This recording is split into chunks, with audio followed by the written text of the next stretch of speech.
Hey everyone, it's Book of Katherine, and I am just a couple hours away from having filmed my latest video on Israel and Jacob and America, and I'm like, already that video's out of date in my research. I'm like, I better film this literally just hours ago. I'm like, I better go film this before I forget it all. So let's go ahead and review what I've just learned. So I have just learned that in Judaism, we just did Yom Kippur. If you guys follow along on my YouTube channel or even my Twitter channel, one of my most recent videos that I've done was, is the giant granary going to slip into the ocean on Yom Kippur? That was a big question that we had, and quite frankly, we don't know. The last thing that we ever saw is, I better just skip on over before I forget these things. We'll go ahead. We just know Yom Kippur was supposed to be a big thing of judgment and atonement, and we'll get to that later. But now I learn, bum ba bum, there are these two huge practices: the Jerusalem Talmud and the Babylonian Talmud. And they go by another name, tradition, called the YOMA, YOMA, or the tractate, TRACTATE. As an FND person, you can imagine how impossible it was for me to remember any of that. These are very important things. So, the Jerusalem Talmud and the Babylonian Talmud. And they're important because what they've done is these tractates are year by year, basically histories. You know how we've been doing Twitter and we basically record every single day of our lives on it like a diary or a journal? These high priests of Jerusalem and of Babylon have been keeping track of every single day that's important in the Jewish faith.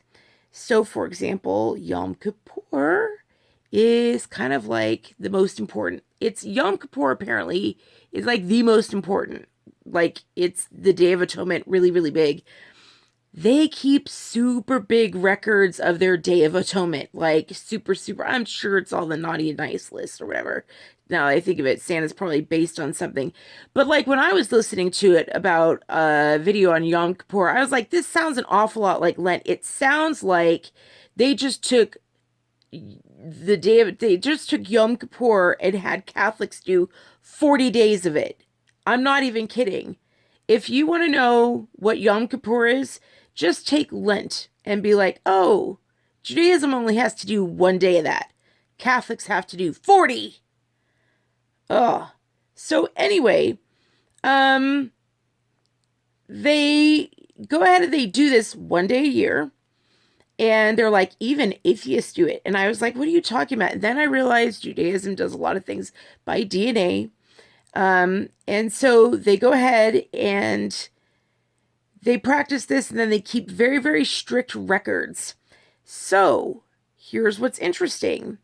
They have it recorded not by, the way I heard about it, they said, oh, this is just kind of like old folklore's tale. It's just kind of like old folksy tales that 40 years before the temple was torn to the ground by the Romans, that things started happening with the temple.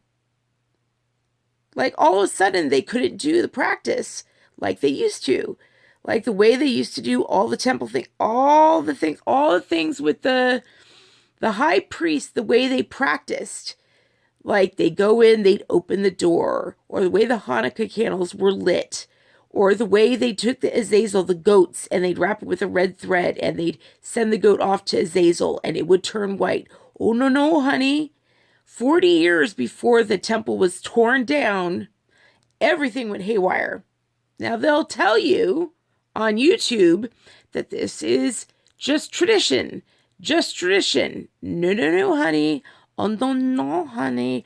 Look it up, and it turns out, because it's such a sacred thing, you'll find out that each one, Babylon and Jerusalem, both texts in the Babylon and Jerusalem have the names of the rabbis and what they said to like the doors when they kept opening up.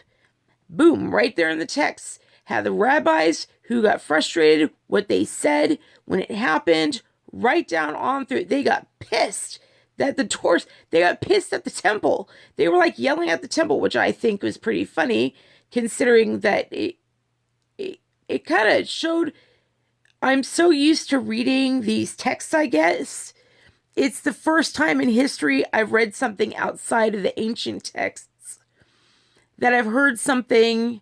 Well, no, I've read Pilate, and I've read Jahamiel or whatever. I've read a number, but I haven't read a high priest yet. And to hear this high priest that's doing all these things, and he's just like yelling at the temple, this inanimate object. And I'm like, what are you yelling at a temple for? It was really kind of funny. And I guess the temple was opening on its own. So I guess it looked like it had a will of its own. But it's funny to me that he never considered that, maybe the Yahweh that he was serving and putting his life to all these years was maybe opening it. So anyway, the point of that is to say what happened 40 years before to change everything. 40 years before the temple was torn down in 70 AD. And really AD is the birth of Christ. Birth of Christ was in 0. And they can't start everything. They can't leave 33 years of a gap. So they started the birth of Christ.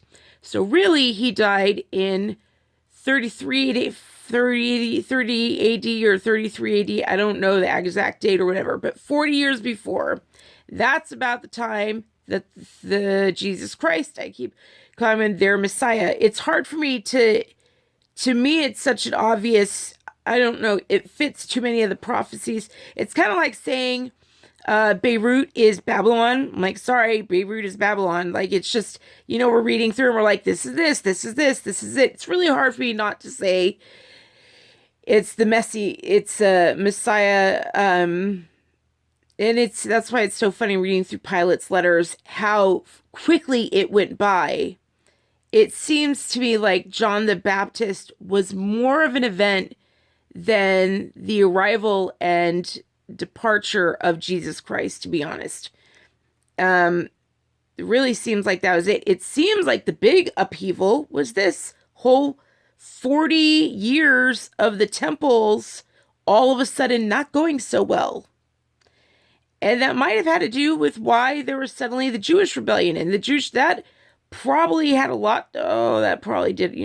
That changes everything as far as our research goes. Boy, does that change everything. Doesn't that change everything as far as our research goes, don't you think? And then here's the big thing, and this is why I went. So I'll spell those again. The Jerusalem and the Babylonian. Don't ask me why there's a Babylonian one. I'm like, why is there a Babylonian one? And the Babylonian one is a longer record. I'm like, what in the Sam hell? And then the Jerusalem and the Babylonian Talmud, Talmud, otherwise known as the Jewish record, or the YOMA, YOMA, otherwise known as Jewish histories. And then otherwise, they break them up into tractates, Tractate.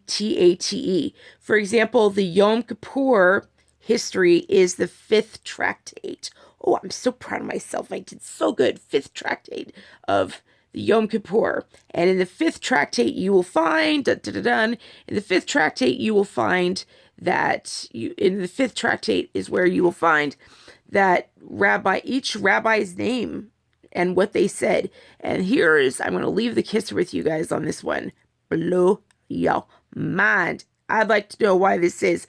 I need to sit down. I think I might actually find a synagogue and actually sit down. This might be a good thing to get me out of here. That'll be my next physical therapy. When they ask me like what I want to work towards, I'll just be like, get me towards a synagogue.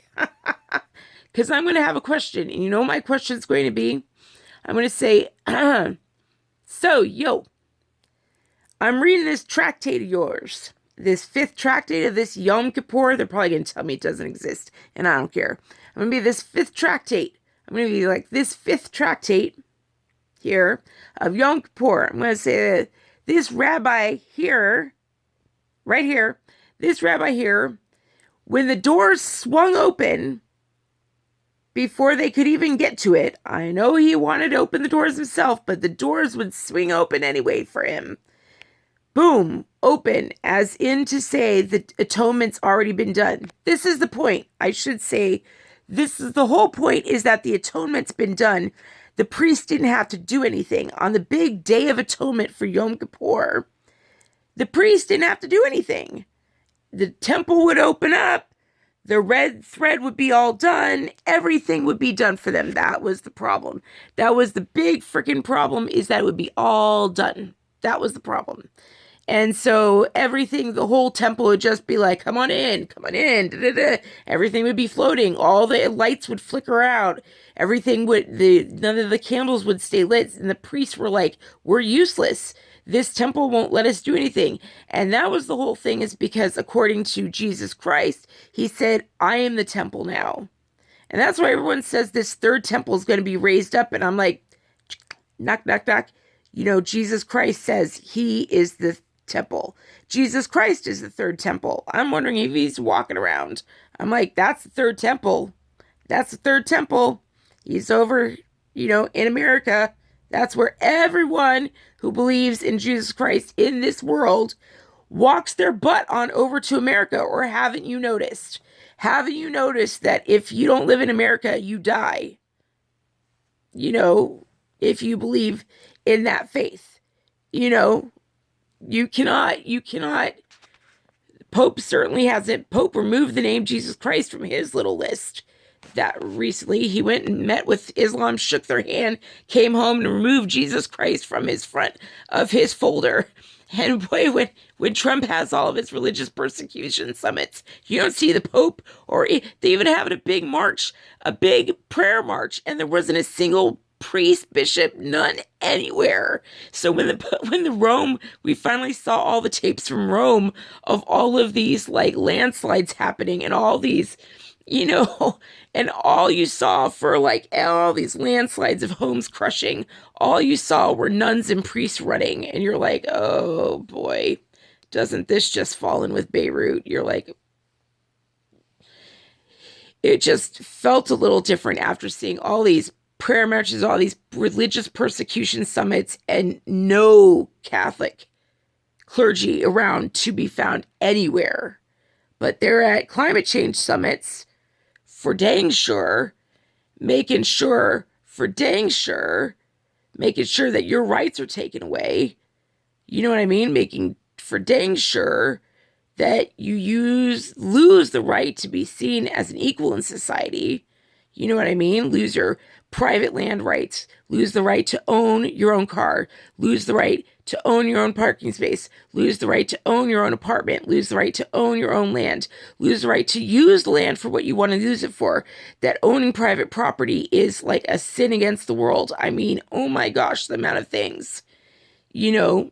Anyway, so moving back on over, here's big kisser, is that this priest says to the thing, actually turns to the temple and says, oh, you and your cedars and smoke of Lebanon,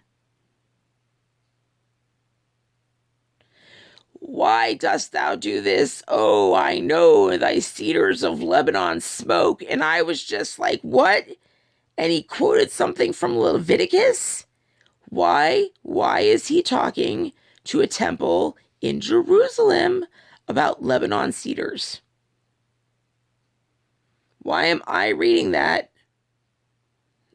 I'm hearing that in my voice. I'm like, I'm upside down. That's why I'm all weird angle. I keep lifting because I'm like, I'm up, like, so I'm just like, I'm gonna, like, that's it. Dang it. You're gonna, I can't. I'm holding the camera. Oh, shoot. That's what's gonna happen. Oh, dang it all. I'm gonna lose you guys. All right. I love you guys so much. So anyway, why are Lebanon cedars like, Why are Lebanon cedars in showing up? Why are the cedars of Lebanon showing up out of nowhere right after the death of Jesus Christ? In a priest, one of the 24 elders, in a priest servicing in the temple, yelling at the temple, being like, behave you. Oh, the cedars of Lebanon. Blah, blah, blah, blah, blah. What in the heck? You can look it up your dang self. I'll try and link it down below, the link I found. But that's off my head. The old, I can't even remember it. I can't even remember it now, any of it. Like, nope. I remember something about, nope, can't. So good. I got it out. It's out. It's out there. So, did my part. I can try and fall asleep now. Mwah. Please donate down below so more of these crazy videos can happen. If you want to see more of this, donate just $1 a month. Love you guys. Oh, and subscribe down below. If I ever get the subscribe link down there, definitely subscribe, and subscribe to my Twitter channel at Book of Katherine. So, boy, is there a lot going on. Oh, more happens there than on here. Oh my gosh, I'm there every day. And boy, the research that I get done there, you guys would not even believe. I'm going to try to start reviewing some of that on this channel, and then you see what really goes on. What really goes on. Ooh. All right, talk to you guys soon. Bye.